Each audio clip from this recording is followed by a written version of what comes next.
Hello everyone. YS Sharmila గారికి రాజ్యసభలో seat ఇవ్వబోతున్నట్టు కూడా తెలుస్తుంది. అయితే దీన్ని కాస్త ఇంకొంతమంది అడ్డుకుంటున్నట్టు కూడా వార్తలు అయితే వస్తున్నాయి. ఈ అంశం మీద విశ్లేషణ తీసుకునే ప్రయత్నం చేద్దాం. ప్రస్తుతం స్టూడియోలో జర్నలిస్ట్ జగదేవ్ గారు ఉన్నారు. వెల్కమ్ చెప్దాం.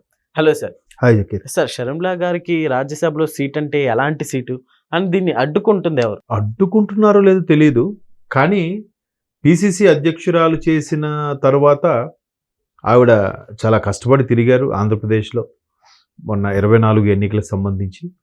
కాకపోతే ఎందుకో అంటే గవర్నమెంట్ తెచ్చేంత పరిస్థితి ఇప్పుడప్పుడే ఇంకా కాంగ్రెస్కి చాలా కష్టం ఆంధ్రప్రదేశ్లో. ఎందుకంటే తెలంగాణ డివైడ్ అయిపోయిన తర్వాత కాంగ్రెస్ తెలంగాణకి కాదు ఆంధ్రప్రదేశ్కి అన్యాయం చేసిందనే స్థాయిలో ఆంధ్ర ప్రజలందరూ కూడా ఒక్క సీటు కూడా గెలవకుండా చేసేసారు. మొన్న కూడా ఇప్పుడు 14లో బైఫ్రికేట్ అయింది. 14లో 0 కాంగ్రెస్, 19లో 0, 24లో 0 ఒక్కటికంటే ఒక్కటి కూడా రాలేదు. అట్లీస్ట్ స్థానిక సంస్థల ఎన్నిక సంబంధించి కూడా ఎక్కడ కాంగ్రెస్ వ్యక్తే లేరు. మేబీ ఉండేవాళ్ళేమో ఈ తెలంగాణకి న్యాయం చేసి ఆంధ్రాకి అన్యాయం చేసింది అనే ఫీలింగ్ జనాల్లోకి వెళ్ళిపోయింది. ఎందుకంటే అప్పటి ఇంకా జమ్మూ కాశ్మీర్ ప్రకటించలేదు కాబట్టి, అప్పుడు స్టేట్గానే ఉండేది కాబట్టి 29వ రాష్ట్రం తెలంగాణ అన్నట్టుగా ప్రకటించారు. బట్ తెలంగాణకు అన్నీ ఉన్నాయి, వడ్డించిన విస్తరి. బట్ ఆంధ్రప్రదేశ్కి ఒక క్యాపిటల్ లేదు. హైదరాబాద్ని 10 ఏళ్ల పాటు ఉమ్మడి రాజధానిగా అనుకోవండి అన్నట్టుగా చెప్పారు. ఇలాంటివి ఎంత జరుగుతుంటే ఒకవైపు తెలంగాణ ఉద్యమం పీక్లోకి వెళ్ళింది, సమైక్యాంధ్ర ఉద్యమం అంత స్థాయిలో నడవలేకపోయింది. ఎందుకంటే ఈలోగా వీళ్ళు కూడా కొంతమంది ఇచ్చేస్తే సరిపోద్ది, ఎవరిది వాళ్ళు చూసుకుంటారు ఎందుకులే అనేవాళ్ళు కొంతమంది. మనకు అన్ని అంటే ఎవరైతే అన్ని పెట్టుబడులు తెచ్చి పాస్తులు అన్ని హైదరాబాద్లో ఆశలు పెట్టుకున్నారో వాళ్ళందరూ బాగా సమైక్యాంధ్రకే ఓటేశారు, ఇష్టపడ్డారు. సో మొత్తానికి కాంగ్రెస్ ప్రభుత్వం ఎలా చెప్పిందంటే నెక్స్ట్ మేమే వస్తాం కదా, మిమ్మల్ని చూసుకుంటాం ఆదుకుంటాం అన్నట్టు చెప్పింది. ఏది జగన్మోహన్ రెడ్డి గారు నేనే 30 ఏళ్ళు సీఎంగా ఉంటాను అనే చందంగా వీళ్ళు కూడా అలాగే ఫీల్ అయ్యారు. రాహుల్ గాంధీ గారు, సోనియా గాంధీ గారు ఫీల్ అయ్యి మేమే ఉంటాం కదా ఇస్తాంలే అంటే, ఎందుకు వస్తారు మీరే? బీజేపీ ఎంటర్ అయ్యింది, ఎన్డీఏ భాగస్వాములు హ్యాట్రిక్ కొట్టింది. ఇందిరాగాంధీ గారు అత్యధికంగా ప్రధాన పదవులు అధిరోహించిన దాని రికార్డు కూడా మోదీ గారు బ్రేక్ చేశారు. ఇప్పుడు కాంగ్రెస్లో సరైన నాయకత్వం లేదని కూడా విమర్శలు బురద జల్లే ప్రయత్నం జరుగుతుంది, కేంద్రాది నాయకత్వం. సో అలాంటి కాంగ్రెస్ ఆంధ్రప్రదేశ్లో 0 అయిపోతే మీరు నమ్మరు. 14 సంగతి తెలియదు కానీ 19లో పోటీ చేస్తే అక్కడక్కడ 100 కన్నా తక్కువ వచ్చాయంట. మరి ఎంత అవమానం నేషనల్ పార్టీ, జాతీయ కాంగ్రెస్ అంటే.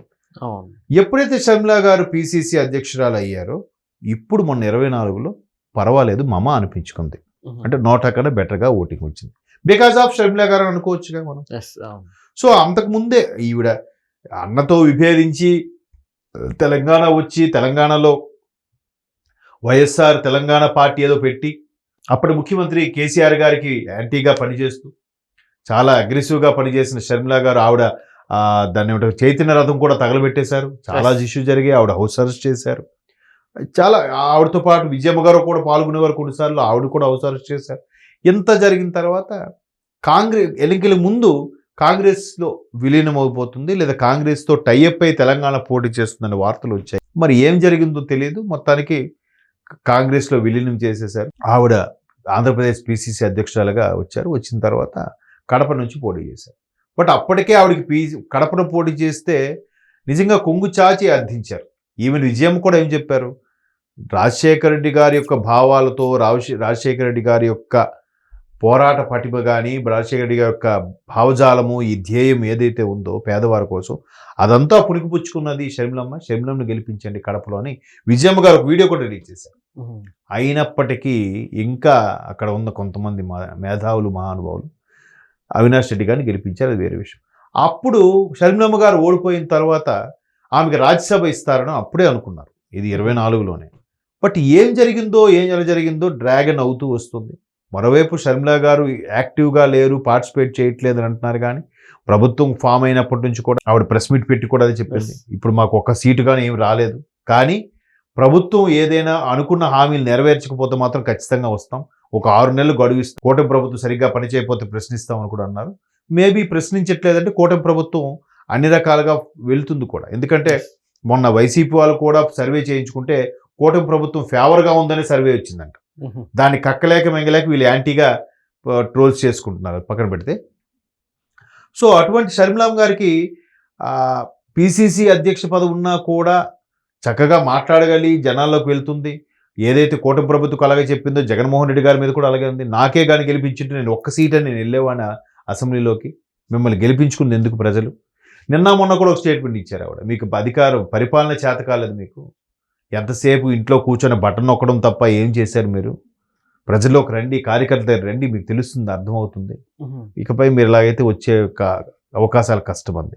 మరోవైపు విజయసాయి రెడ్డి గారు కూడా ఏమన్నారు, కూటమి ఇలాగే పని చేసుకుంటూ పోతే జగన్మోహన్ రెడ్డి గారి ప్రభుత్వం రావడం కళ అని చెప్పారు లేదా. సో ఇట్లాగా ఇన్ని జరిగిన షర్మిలమ్మ గారికి గతంలో ఒక 6 ఎంతమంది గన్మెన్లు ఉండేవారు, తర్వాత జగన్మోహన్ రెడ్డి గారి గవర్నమెంట్లో 6 నలుగురిని చేశారు, 4 ఇద్దరిని చేసి ఏదో తీసేశారు. సో ఒక పిసిసి అధ్యక్షురాలుగా ఉండే కన్నా ఒక ప్రజాప్రతినిధి ఏదో ఎగువ సభో దిగువ సభో ఇక్కడ ఎమ్మెల్సీ గాను ఏదో ఒకటి ఉంటే బాగుంటుంది కదా. అంటే ఆంధ్రప్రదేశ్ అంతా కూటమికి సంబంధించింది కాబట్టి ఏం లేదు. ఇకపోతే తెలంగాణలో ఉండే తెలంగాణ కోటరీ ప్రకారము ఆవిడికి రాజ్యసభ ఎంపీ. తెలంగాణలో ఇప్పటికే సీనియర్లు చాలా మంది ఉన్నారు. ఒకవైపు బీఆర్ఎస్ నుంచి కలిసిపోయిన వాళ్ళు ఉన్నారు, అటు అది వేరే ఇండిపెండెంట్గా వచ్చిన వాళ్ళు కలిసిపోయే వాళ్ళు ఉన్నారు, ఆల్రెడీ కాంగ్రెస్లో సీనియర్లు ఉన్నారు. వాళ్ళకి ఇవ్వకుండా పక్క రాష్ట్రం వచ్చిన షర్మిలమ్మకి రాజ్యసభ ఇస్తారంటే వీళ్ళు ఊరుకుంటారా. పైగా కాంగ్రెస్లో చాలా మంది పెద్ద పెద్ద మనుషులు పెద్దలు ఉండే పార్టీ, అందులో అందరూ లీడర్లే, అందరూ నాయకులే. సరే కర్ణాటకలోకి వెళ్దామంటే కర్ణాటకలో ఇప్పటికే సిద్ధరామయ్య గారు, డికే శివకుమార్ గారు ఇష్యూ రచ్చరచ్చ అవుతుంది. నేను 2.5 ఏళ్ళ తర్వాత సిద్ధరామయ్య సీఎం కాదు డికే శివకుమార్ సీఎంగా ఉంటారంటే అది మొన్న పెద్ద ఇష్యూ అయింది, మరలా సద్దుమణిగింది. మరి అధిష్టానం ఏం కాంప్రమైజ్ చేసిందో తెలియదు. మేబీ అలాగానైతే డికే శివకుమార్ వర్గీయులకే రాజ్యసభ ఇస్తుంది కర్ణాటక నుంచి. మరి షర్మిలమ్మ గారికి రాజ్యసభ ఎలా వస్తుంది?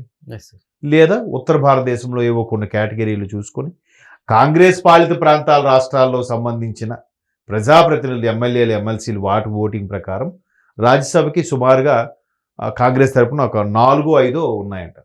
వాటిలో షర్మిలమ్మకి ఇస్తే ఒక్క తెలంగాణలోనే ఎంతమంది పోటీ ఉంటే ఉత్తర భారతదేశంలో కాంగ్రెస్ నాయకులు ఇంకెంతమంది పోటీగా ఉండొచ్చు. అవును, వాళ్ళందరూ కూడా శాంతపరచాలిగా, లేకపోతే రెబల్స్ అయిపోతారుగా.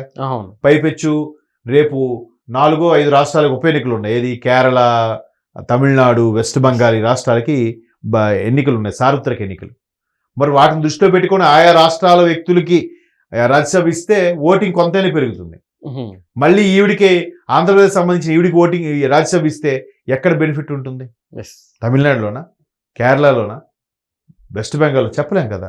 అందుకు ఇంకా ఆవిడికి రాజ్యసభ ఇవ్వలేదని ఉంది. బట్ రాజ్యసభ ఇస్తే షర్మిల గారు కొంచెం కష్టపడి చేస్తారనే ఒక ఇది కూడా అధిష్టానంలో దృష్టిలో ఉంది ఆవిడ. ఓకే, ఎందుకంటే కొంచెం బెటర్గానే తిరుగుతున్నారు ఆవిడ. రాజశేఖర రెడ్డి గారి హయాంలో పనిచేసిన వాళ్ళందరినీ కలుపుకుపోవడం, ఇవన్నీ చేయడం వల్ల ఓటింగ్ పర్సంటేజ్ పెరుగుతుంది. కాబట్టి రాజ్యసభ అనే ఉంటే ఒక డిగ్నిటీ, ఒక క్యాడర్, ఒక ర్యాంక్ ప్రకారం ఆవిడకు ఒక సెక్యూరిటీ అన్నీ ఉంటాయి. రాజ్యసభతో పాటు అధ్యక్ష పదవి ఉంటే బాగుంటుందని అభిప్రాయం. మరి అధిష్టానం పిలిపించింది కాబట్టి ఎలా డిసైడ్ చేస్తుందో చూడాలి. మేబీ ఈ మహాత్మా గాంధీ పేరును మార్చేశారు కదా, ఉపాధి హామీ, దాని మీద ధర్నాలు చేయడానికి ప్లానింగ్ పిలిచారా, లేదా రాజ్యసభ ఇస్తారా అన్నది ఇంకొక 2 రోజులు అయితే క్లారిటీ వస్తుంది. Okay sir, thank you.